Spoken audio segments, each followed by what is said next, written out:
Okay, so this is the washing machine in Pavilion Embassy service suite by Electrolux. It's provided, so I will teach you how to use it. First of all, we have to press on, and it's on. Okay, where to put your clothes? You just put here, all the bedding, everything inside here, just throw it up and close it up to lock it.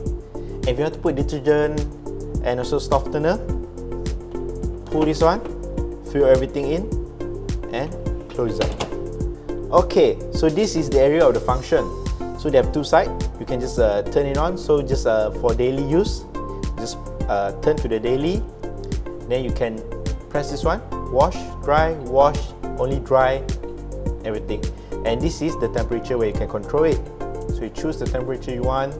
And on the right side is the function of the spin, the vapor, pre-wash, and also can delay start. If you have not anything to do, just press 1. So after everything, you choose your function, put your clothes, detergent, everything, press start. It's locked and it's moved.